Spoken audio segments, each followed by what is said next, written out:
Sir, মিমি চক্রবর্তীর কাছে ভোটে হেরে যাওয়া আজও মানতে পেরেছেন? হ্যাঁ, কেন মানবো না? প্রশ্ন করেননি যে মানুষ কি দেখে ভোট একদম দিল? প্রশ্ন করিনি।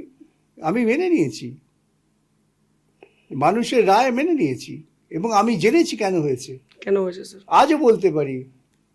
আপনি যদি তখন সমস্ত মিডিয়া রিভিউ দেখেন নির্বাচনে, দেখবেন সকলেই একটা কথা বলেছিলেন যে একটা সিট যদি যেতে সিপিএম, সেটা হচ্ছে যাদবপুর। ঠিক। খেলাটা ঘুরেছিল ওই 48 ঘন্টায়।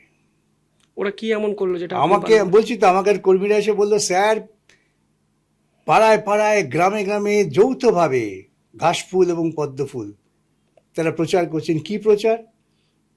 ঘাসফুল প্রচার করছে উনি ইমাম ভাতা বাতিল করেছিলেন, পদ্মফুল প্রচার করছে উনি গরুর মাংস খেয়েছিলেন।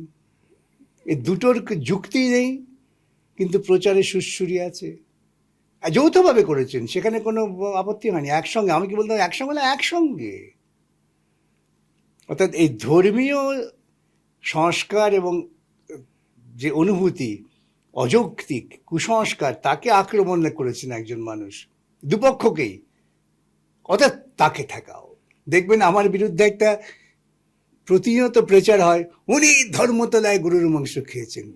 গরু খেকো। আমি আরেকটাকে প্রকাশ্যে, ওরা গোপনে খেলে আপত্তি নেই। মানে ভাবুন এদের কত বড় সঠতা। গোপনে খেলে আপত্তি নেই, প্রকাশ্যে খেলে আপত্তি।